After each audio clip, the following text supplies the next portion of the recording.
to this thing because I like the mask so much. The headgear was killing me. Now, with the FlexFit 407, this is pretty much a one-size-fits-all mask. Like I said, they don't vary their size as much, and if you want the petite version of this, it's called the 406, and the only difference between that and this is it's petite. So you aren't going to have small, medium, and large headgear. But on the medium headgear, the ResMed medium headgear, look at how different this is. I'm going to hold it up here. The bottoms are aligned. Look at the difference in the tops. You see this? Hold it up like this.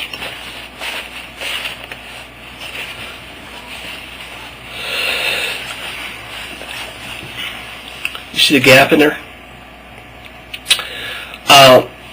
I take a medium mask most times. And every mask is different, as you know, as every face is different. But with this headgear, there are some big differences. This being shorter doesn't hit the back and the crown of your head and doesn't cradle the crown of your head. It runs almost, I don't want to say, you know, people are cone heads, but if you had a cylinder like a jar or a can, it runs parallel around the outside. So this doesn't, you know, the back of your head isn't rounded and sticking through here.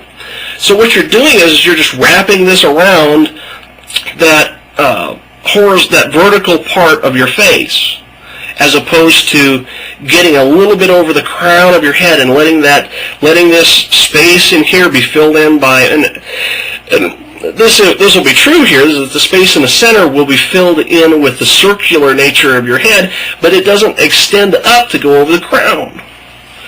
Compared to this ResMed medium, if you look at this ResMed medium, what do you notice about it? Well, it has a triangular shape in the center, as opposed to this is more of an oval for the F&P headgear. But also look at this angle right here. And this angle right here, this is because the crown of your head, the back crown of your head is going to be somewhere in here, as opposed to it being down further and you having to do it on the parallel portion of your head. So this is the difference in the headgear, and this is the only reason why this isn't my favorite mask today. I'm not saying it can't be a favorite for you. If you have a smaller head, I have a big head. I'm big enough to admit it. I have a big head, and this, the headgear just didn't do it for me. I wish that Fisher Paykle, and if you're listening, please update the headgear on this. It'd be so much better with updated headgear. Now, on to the rest of the mask. As I mentioned before, the difference between the Fisher and Paykle line is very slight. Most of their masks are going to have this design. It's going to have the glider bar. It's going to have this outer seal and the inner seal of this. And a lot of them are going to have the swivel. But now I'm going to talk about the reason why I didn't go with the Zest. And the major difference between the 407 and the Zest is that the vent holes in the Zest are on the body right here and on the body back here. Now what does that do? See, this vent is very, very quiet, and this is one of the things that I like in a mask. Maybe for you it doesn't matter, but the sound of a mask really has an effect on me.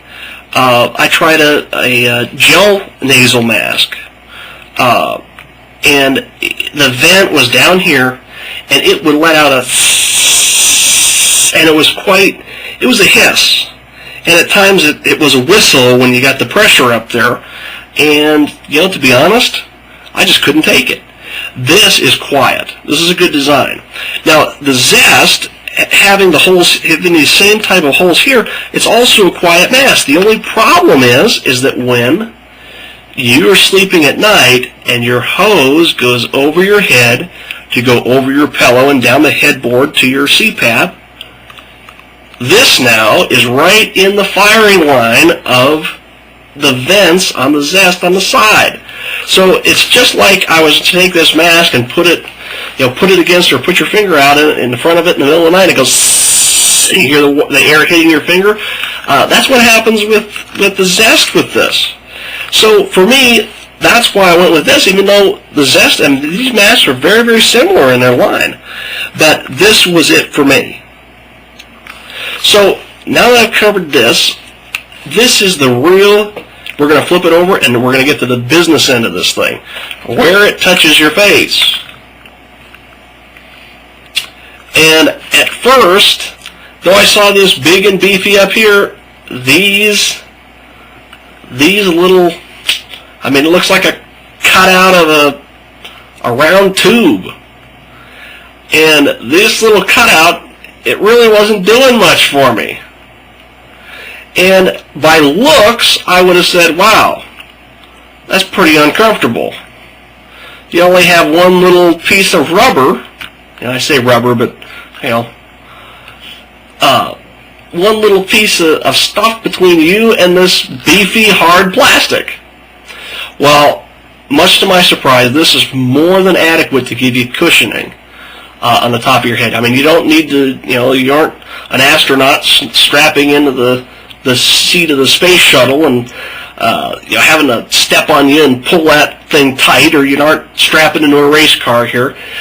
This is more than enough just to be a cushion and provide just enough spring force for you to get a real comfortable fit there. And it doesn't leave that, if you look at the footprint size here of these, the bigger the footprint, the less of red marks you're going to have on your face. But this right here, it's more than adequate to displace the force of the straps pulling against your head. And, it doesn't leave marks more than anyone else, more than any other product that I've tried. So the one thing I did notice is that if you look online, at the different retailers, they have replacements for these if they wear out. And this is good for this mask because all this stuff is replaceable. And that's one of the reasons why I bet they made it of such sturdy material is once you have this, you can just keep buying replacement parts and extend the mask life. Now, granted, some people will say, oh, the germ factor. Okay. You're just going to replace your mask more often. Go with the recommended time. Hey, if your insurance is paying the bill, hey, that's great. Get your new mask every 6 months every year. For people who are on a limited budget and have to, it's easier to replace and cheaper to replace a cushion up here or down here than it is the whole mask. All right, moving on down here to where this is the big part. This right here impressed me more when I got this mask home. I didn't even notice its features when I tried it on at the sleep lab because I got this through a mask fit appointment at the sleep lab. Not this mask, but I tried this style on, and it worked for me. It sealed well, and I didn't notice all the features that it had until I got it home, until I washed it, until I took it apart, until I slept with it, and, here for CPAP stuff, if you want to really get to know something, you sleep with it. And this impressed me to no end. The first thing I want you to notice is look at this outside cover. This is a standard, inflated. When this seals up, and you find this with a lot of masks, this little thing inflates and it puffs out around here and it puffs out around here, and that's really what makes the seal. Is this, this part, when it's inflated with air, this inflating seal here, and you find it on a lot of different masks, it's highly effective. Now, the thing that's different about this is, if you look at this mask, you see it's kind of opaque.